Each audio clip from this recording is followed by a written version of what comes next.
नमस्ते। आज हम बात करने वाले हैं वर्चुअल रियलिटी की। एक ऐसी टेक्नोलॉजी जो कल तक साइंस फिक्शन लगती थी, है ना?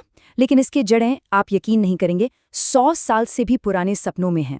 तो चलिए आज वर्चुअल रियलिटी के इसी चौंकाने वाले इतिहास की गहराई में उतरते हैं। आज के ये जो स्लीक मॉडर्न वीआर हेडसेट्स हैं, इन्हें देखकर तो यही लगता है कि ये फ्यूचर की टेक्नोलॉजी हैं। लेकिन इनकी शुरुआत हुई थी करीब 1 सदी पुरानी बड़ी बड़ी भारी भरकम मशीनों से। तो आइए देखते हैं कि ये सफर आखिर शुरू कैसे हुआ। देखिए, कंप्यूटर के आने से बहुत पहले जब डिजिटल कुछ था ही नहीं, तब भी कुछ लोग, कुछ इनोवेटर्स दूसरी दुनिया में होने का एहसास दिलाने का सपना देख रहे थे, और वो भी पूरी तरह से मैकेनिकल तरीकों से। तो ये कहानी शुरू होती है 19वीं सदी के सिंपल 3D व्यूअर्स से। फिर 1929 तक आते आते हमारे पास लिंक ट्रेनर जैसी कमाल की मशीनें आ गई। ये एक तरह का इलेक्ट्रोमैकेनिकल फ्लाइट सिम्युलेटर था, और इसने सेकेंड वर्ल्ड वॉर में, सोचिए, 5 लाख से ज्यादा पायलट्स को ट्रेन किया था। और फिर था सिनेमारा, एक ऐसी मशीन जो आपको सिर्फ तस्वीरें और आवाज ही नहीं, बल्कि हवा और यहाँ तक कि खुशबू से भी एक अलग दुनिया का एहसास कराने की कोशिश करती थी। कमाल है ना? लेकिन असली गेम चेंजर, असली मोड़ तब आया जब इन आइडियाज को सिर्फ कैमरों या फिल्मों से नहीं, बल्कि कंप्यूटर की पावर से जोड़ा गया। यहीं से पूरी तरह से एक नई डिजिटल दुनिया बनाने का रास्ता खुला। और 1965 में इवान सदरलैंड नाम के कंप्यूटर साइंटिस्ट ने अपने एक पेपर दी अल्टीमेट डिस्प्ले में आज के मॉडर्न वीआर का पूरा ब्लूप्रिंट तैयार कर दिया था।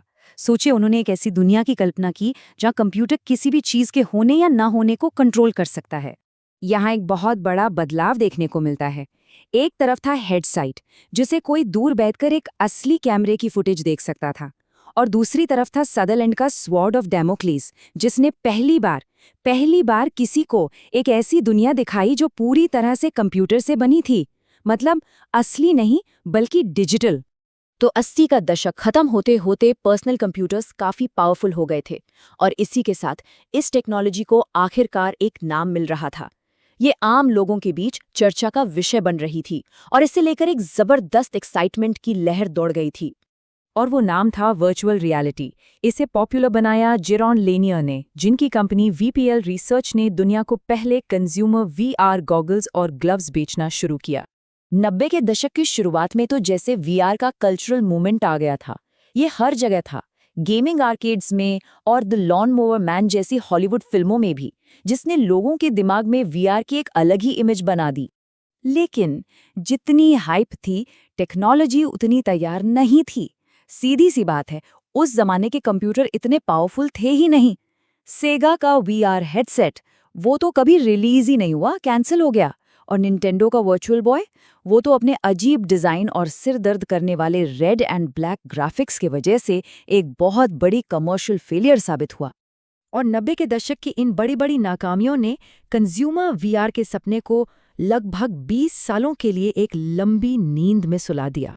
फिर आया 2010 का दशक, और अपने गैराज में काम कर रही एक टीनएजर ने सब कुछ बदल कर रख दिया। 2012 में पामर लकी नाम के एक यंग इन्वेंटर ने अपने प्रोटोटाइप हेडसेट ऑक्यूलस रिफ्ट के लिए एक किकस्टार्टर कैंपेन लॉन्च किया।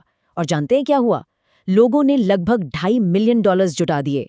ये पूरी टेक इंडस्ट्री के लिए एक सीधा मैसेज था कि दुनिया अब वीआर के लिए तैयार है। और इसके बाद तो चीजें बहुत तेजी से बदली। फेसबुक ने ऑक्यूलस को $2 बिलियन में खरीद लिया। सोनी जैसी बड़ी कंपनियां भी इस रेस में शामिल हो गईं। और फिर फाइनली पहले modern consumer VR headsets launch हुए। दशकों पुराना सपना अब हकीकत बन रहा था। तो आज टेक्नोलॉजी आखिरकार उस विजन तक पहुंच गई है जो दशकों पहले देखा गया था। लेकिन कहानी अभी खत्म नहीं हुई है। अब सवाल ये है कि आगे क्या होगा। आज सारा फोकस वीआर को और ज्यादा आसान और पावरफुल बनाने पर है। ऑक्यूलस क्वेस्ट जैसे स्टैंडअलोन हेडसेट आ गए हैं, जिनके लिए किसी पीसी की जरूरत नहीं है। हमारी असली और डिजिटल दुनिया अब ऐसे मिल रही है जैसे हमने कभी सोचा भी नहीं था।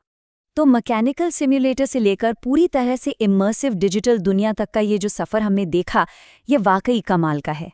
और ये हमें भविष्य के लिए एक बहुत बड़े सवाल के साथ छोड़ जाता है कि जब वर्चुअल और असलियत एक दूसरे में घुल मिल जाएंगी, तब हम असली किसे कहेंगे।